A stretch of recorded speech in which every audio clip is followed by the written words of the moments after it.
Here's the situation.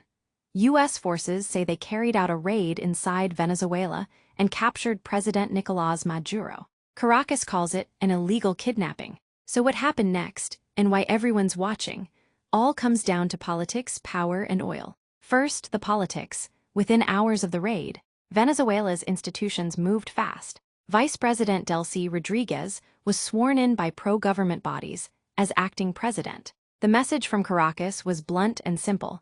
The state is functioning. There is no power vacuum, and the military is backing the new leadership. That helps calm people and signals control, even if tensions are sky-high behind the scenes. Second, the narrative. State media and officials launched an all-out campaign.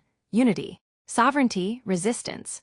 People were told to stay calm, but also to reject foreign interference. Pro-government rallies were organized, and the official story was consistent.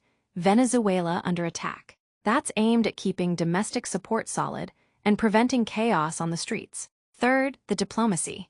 Venezuela immediately turned to the world. Caracas asked the UN for help and rang up allies like Russia, China, and Cuba, asking them to condemn the U.S. action. The international response is split.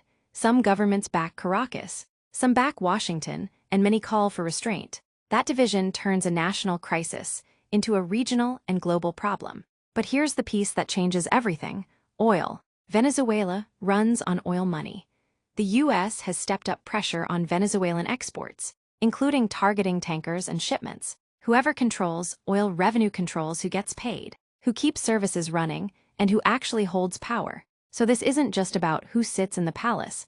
It's about who controls the cash that keeps the country going. Practically, that means three big fronts you should watch: legal moves, military loyalty, and energy lines. Will the U.S. file formal charges or reveal more about the operation? Will the military keep supporting the acting authorities or switch? And will there be more tanker seizures, sanctions, or financial freezes that choke off oil money? Those answers will decide whether things calm down or escalate. Bottom line, this is now a political, legal, and economic battle. It affects diplomacy, markets, and people's everyday lives. Court cases, frozen bank accounts, and shipping disputes are all on the table, and that's where the real stakes lie. If this helped you get the picture, hit like, subscribe, and share. It really helps the channel. We'll follow this closely and bring you clear updates.